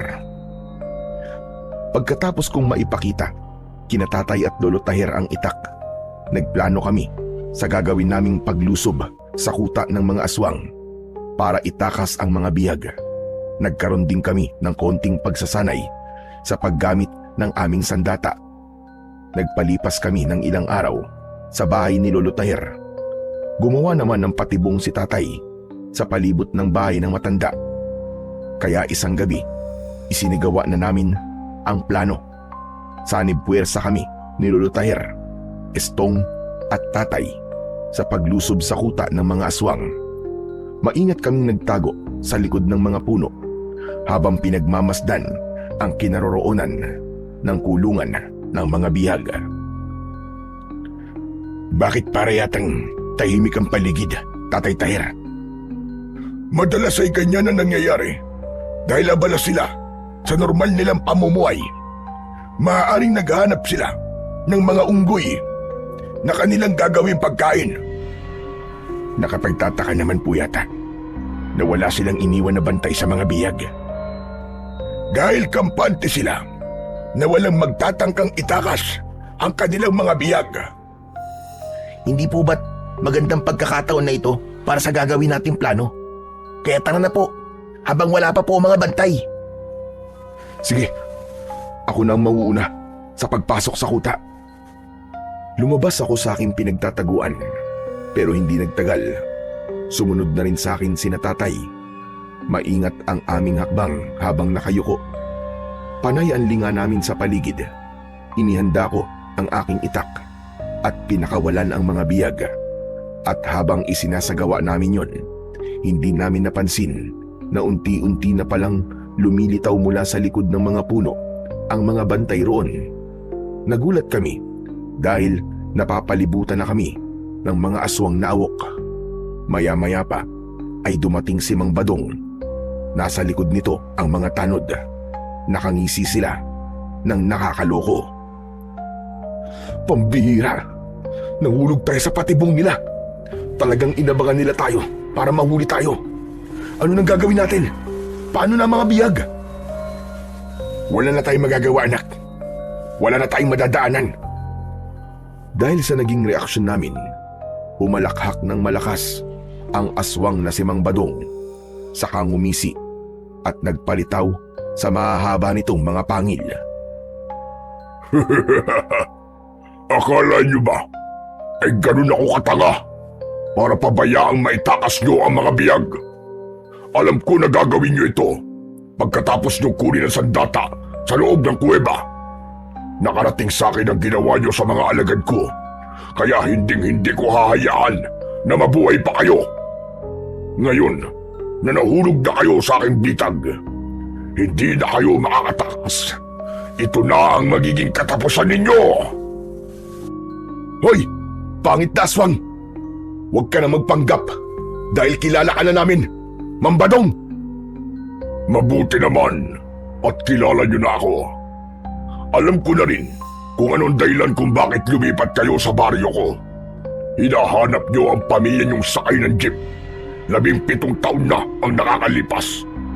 Tanda-tanda ko pa ang isang babaeng pinatay ko. Kamukhang-kamukha siya ng anak mo, Ronald. Nagmamakaawa siya. Nabuhayin ko ang anak niya at siya na lamang ang patayin ko. Hindi ba't ang babaeng pinatay ko ang hinahanap nyo? Tama ba? Hayop ka! Demonyo ka, Mambadong! Magbabayad ka sa pagpatay mo sa nanay ko! Papatayin kita! Dala ng bugso ng aking damdamin. Sumugod ako kay Mambadong. Akma ko na sana siyang tatagain nang biglang nilapitan ng mga alagad niya ang aking mga kasama. Subukan mo lang na lumaban. Kung hindi, mamamatay ang mga kasama mo. Sige, ibigay mo sa akin ang itak. Bilisan mo! Ano ako, tanga? Hindi ko ibibigay sa'yo ang makapangyarihang itak na to. Dahil nakipagmatigasan ako sa pinuno ng mga aswang na si Mambadong, ipinabugbog niya sina tatay sa mga alagad niyang aswang. Kaya wala na akong nagawa kundi ang isuko ang makapangyarihang itak. Teka, tama na! Tama na, Mambadong! Huwag niyo silang saktan! Mabilis ka naman palang kausap eh. Sige, itali ang lapastangan na yan. Maya-maya pa, naramdaman ko ang paghawak ng mga aswang sa tigkabilaan kong braso. Saka inilapit sa puno at iginapos sa roon. Matitikman mo ngayon ang pagpapahirap na hindi mo pa nararanasan sa buong buhay mo. Pakawalan mo ang anak ko, hayop ka! Tayong dalawa maglaban! Duwag ka! Duwag! Dahil sa galit ni Mambadong, nilapitan niya si tatay. Pagkatapos ay sinuntok niya ito sa muka. Inutusan niya rin ang mga alagad niyang awok na bugbugin sina Istong at ang matanda na si Lolo Taher. Tama na yan! Tama na! Huwag mo silang inamay! Hindi ko hahayaan na humaba ang mga sungay ninyo para lumaban sa akin. Hindi na rin kayo makakaalis sa lugar na ito. Hindi ako makakapayag na merong makaalam ng tungkol sa baryong ito. At kung makatakas man kayo, walang maniniwala sa inyo na merong aswang sa baryong ito. Nagkakamali ka, demonyo ka. Gagawin ko ang lahat para makaalis sa lugar na to. At ang ID na ibinigay mo ang gagamitin kong katibayan na nanggaling kami sa baryong ito. At ipagkakalat ko sa lahat na mga aswang kayo. Biglang dumilim ang anyo ng pinuno ng mga aswang na si Mambadong. Nagulat ito sa akin sinabi, kaya dala ng kanyang galit, isinawsaw niya ang aking itak sa nagbabagang kahoy. Pagkatapos ay ipinaso niya yon sa aking kamay. Halos mapasigaw ako sa labis na kirot. Si tatay ang hindi nakatiis. Nagpumiglas siya para makalapit sa akin. Pero bigla siyang hinampas ni Mambadong ng puluhan ng itak sa muka. Kaya naman, pansamantalang nawalan ng malay si tatay. Hayop ka talaga, Badong! Humanda ka sa akin kapag nakatakas ako rito! Ikaw ang una kong papatayin! Tatagtaran kita ng pinong-pino! Puro kasatsat na hindi ka na nga makagalaw dyan. At hindi mo na rin magagamit ang iyong kamay. Dahil sunog na yan. Kaya maghintay ka na lamang sa kamatayan mo. Umalis sila sa aming harapan. Habang sila Istong at Lolo Taher naman ay nananatiling walang imik habang iginagapos ng mga aswang. Ang mga bihag naman ay ibinalik na sa kulungan habang umiiyak at humihingi ng tulong sa amin. Ang itak ko naman ay inilagay ni Mambadong sa apoy para tuluyang tunawin. Nang mawala sila sa aking paningin, nagpumiglas ako para tumakas. Kahit sa bawat paggalaw ko ay nasusugatan ako ng lubid. Tiniis ko ang sakit, ngunit nabigo akong tanggalin yun. Pagkalipas lamang ng ilang minutong pagkakagapos, napansin ko ang isang pamilyar na unggoy na nagpalipat-lipat sa sanga ng puno. Habang nakatingin sa akin, tumalon siya at pumatak sa akin tapat. Sinuri niya ang aking muka na para bang kinikilala niya ako. Kaya naman nakipag-usap ako sa kanya na para bang tao ang kinakausap. Kaibigang Unggoy, naaalala mo ba ako? Ako to. Ako yung lalaking nagbigay sa'yo ng tinapay. Kaibigang Unggoy, pakiusap po. Tulungan mo naman akong makatakas. Kalagan mo ang tali ko sa kamay. Nakikiusap ako sa'yo. Tulungan mo kami. Tinitigan ako ng Unggoy sa aking mga mata at nagulat ako sa ginawa niya. Kinagat niya ang tali sa kamay ko at nagawa niyang maputol yun. Ganon din ang kanyang ginawa kina Lolo Tahir at Estong. Kaibigang Unggoy, maraming salamat sa iyo ha. Hulog ka ng langit. Umuni ito, saka umalis sa lugar na yon. Mabilis akong tumayo at nilapitan ang siga. Mabuti na lang at wala na yung apoy at hindi tuluyang natunaw ang itak. Dinukot ko ang medyas sa aking bulsa at pagkatapos ay ibinalot ko yun sa aking napasong kamay. Kinuha ko ang itak at ibinaba sa lupa upang maibalik sa dating lamig ang hawakan nito. Nang kaya ko na ang init, wala na akong inaksayang oras. Agad naming pinakawalan ang mga bihag. Waldo, sige na. Ako nang bahala sa mga biyag. Sige po, ako naman po ang bahala kay tatay. Tara na po, kailangan na po nating umalis dito bago pa sila bumalik. Mabilis kaming umalis sa lugar na yon. Pagdating namin sa bahay ni Lolo Tahir, ay agad niyang ginamot ang sugat ko sa may kamay, pati si tatay na nagkamalay na rin. Biglang natigilan si Lolo Tahir nang makita niya ang suot kong medyas na nakalagay sa aking kamay. Saka napatingin ito kay Estong na lumapit din sa amin. Lolo, sandali lang ho. Ano po nangyayari sa inyo? Bakit bigla po kayo namutla? Sa tingin ko, Estong, may bahagi sa nakaraan mo ang narito sa harap ko. Hubarin mo ang kwintas mo at tanggalin ang tali. Pagkatapos ay itabi mo sa medyas na nasa kamay ni Waldo. Maging ako ay natigilan din habang pinapanood ang ginagawa ni Estong. Nang tuluyang matanggal ang medyas, nagulat ako dahil kapareho yun sa medyas na nakuha ko sa sasakyan. Si tatay ang hindi nakatiis dahil pamilyar din sa kanya ang itsura ng medyas. Teka, Waldo, Estong, bakit hawak niyo ang medyas ng aking bunsong anak? Ha? Nagkatinginan kami ni Estong. Maging si Lolo Tahir ay biglang nangilid ang luwa nang hawakan ang medyas. Waldo, iho, saan mo nakuha ang medyas na ito? Dun po, sa may luma pong sasakyan sa loob ng jeep. Hindi ko po alam na pag-aari pala ito ng kapatid ko.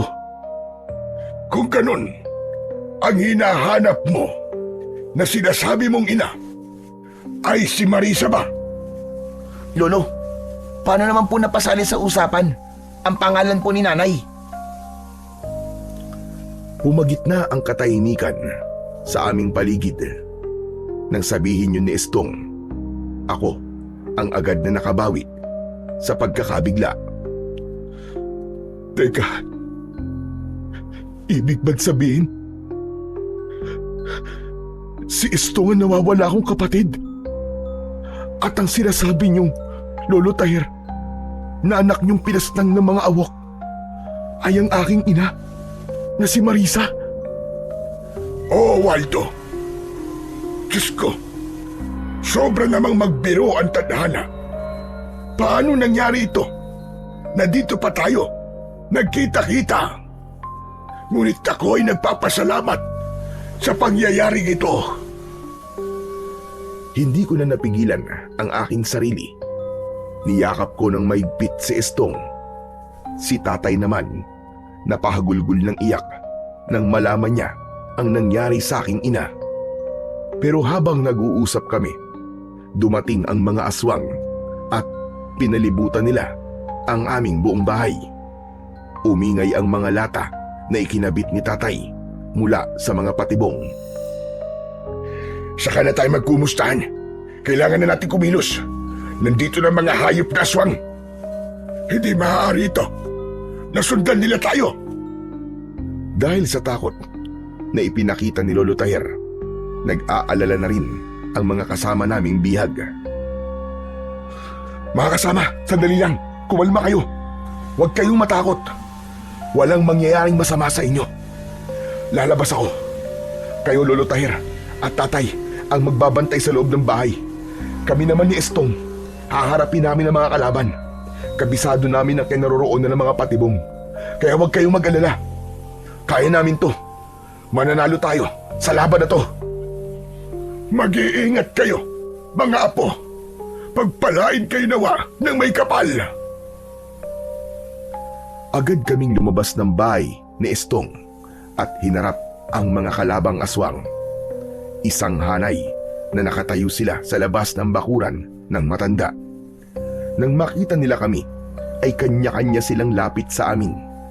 Pero dahil sa matutulis na kawayan na nakaabang sa kanila na inilagay namin doon, bago pa sila makapasok, ay nasaksak na sila ng mga patibong na nakalagay sa hinukay naming balon.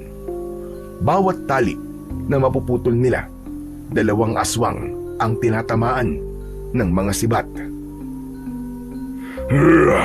Hindi maaari. Sige mga alagad, takihin sila. Wala kayong ititirang buhay. Bunso, mag-iingat ka. Huwag mong hayaan na mapatay ka nila. Isang tango ang itinugon sa akin ni Estong at sabay kaming sumugod. Umatake ako ng taga sa kanila, papalapit sa nakatayong pinuno nila. Lumundag ako ng mataas at tumalon din si Mambadong para salubungin ako sa ere. Tinamaan niya ako ng kalmot sa dibdib. Tinamaan ko rin naman siya ng taga sa balikat. Unti-unting umusok ang sugat niya, ngunit patuloy pa rin siyang lumaban sa akin. Sinuntok niya ako na agad ko namang naiwasan. Sa aking pagtayo, tinaga ko siya sa leeg at sinundan ko pa yun ng sipa sa kanyang dibdib. Kahit unti-unting nauhulog ang kanyang mga mata dahil sa epekto ng aking sandata, tuloy siya sa pagakbang at gumanti ng kagat sa akin. Naiharang ko ang talim sa kanyang bibig. Sabay hila ko, kaya naman nahiwa ko ang kanyang labi. Pagkatapos, tumalon ako ng mataas at itinarak ko ang aking makapangyarihang itak sa kanyang ulo. Doon na nagsimula ang pagbula ng kanyang bibig. Hayop kang demonyo ka. Sisingiling ka na ngayon sa kasamaan mo. At yan na rin ang magiging katapusan mo. Isang malakas na pagtaga sa kanyang leg ang aking ginawa. Nasunog ang kanyang katawan at kumalat ang kanyang abo sa lupa. Samantala si Estong naman ay nakikipagpambuno pa rin sa mga natitirang alagad ni Mambadong. Inatake ko sila ng taga sa leeg, pero nagulat kami ni Estong nang mula sa puno dumating ang napakaraming unggoy. Tinulungan nila kami. Inuhulog nila ang mga aswang sa balon na puno ng matutulis na kawayan. Lahat ng mga nahulog sa patibong ay pinagsasasaksak ko gamit ang aking makapangyarihang itak hanggang sa sila ay mamatay. Nang humupa ang kaguduan, lumapit sa akin ang unggoy. Sumampa siya sa aking balikat at niyakap niya ako ng maigpit.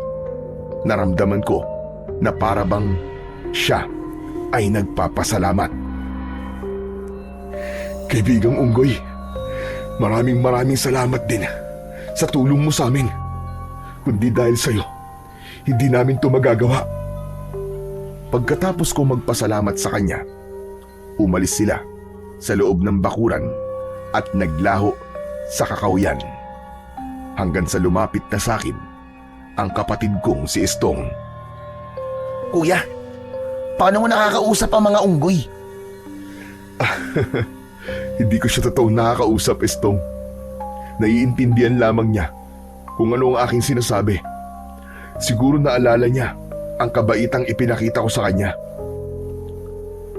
Maya-maya pa ay lumabas ang mga tao sa bahay ni Lolo Tahir. Lumapit sila sa akin at nagpasalamat. Saka kami nag-usap ni na Tatay at Lolo Tahir tungkol sa pagiging isang pamilya namin. Pagkatapos ng gabing yon, ay tuluyan na naming nasira ang pugad ng mga aswang. Naubos na ang kanilang lahi at hindi na kami umalis sa baryong yon. Tuluyan na kaming nanirahan sa baryo ng aming ina. Pinuno namin ng masasayang sandali ang panahon na nahiwalay kami sa isa't isa. Sa ngayon, ang medyas na nagbuklod sa aming magkapatid para mahanap ang bawat isa ay nasa pangangalaga pa rin namin, kasama ang aking makapangyarihang itak. Sa kasalukuyan, meron na po kaming sari-sariling pamilya. Masaya at tahimik na namumuhay sa baryo ng Santa Rosa na minsang sinakop ng mga aswang. Marami po akong natutunan pagkatapos ng nangyari na yon sa amin. Una, ay ang bago ka lumipat sa ibang lugar, mabuting alamin muna kung ito ba ay ligtas na tirhan.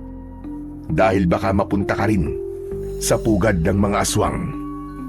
Pangalawa, huwag nating sukuan ang ating pamilya hanggat hindi natin nalalaman kung bakit sila nawala sa atin. Panatilihing maging mabuting tao at sa mga hayop.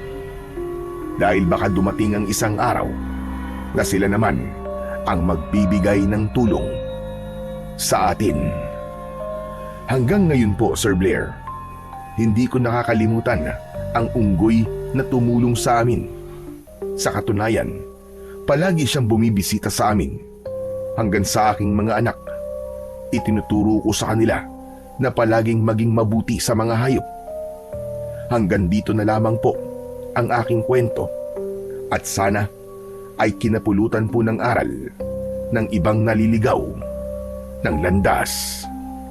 Nagpapasalamat, Waldo.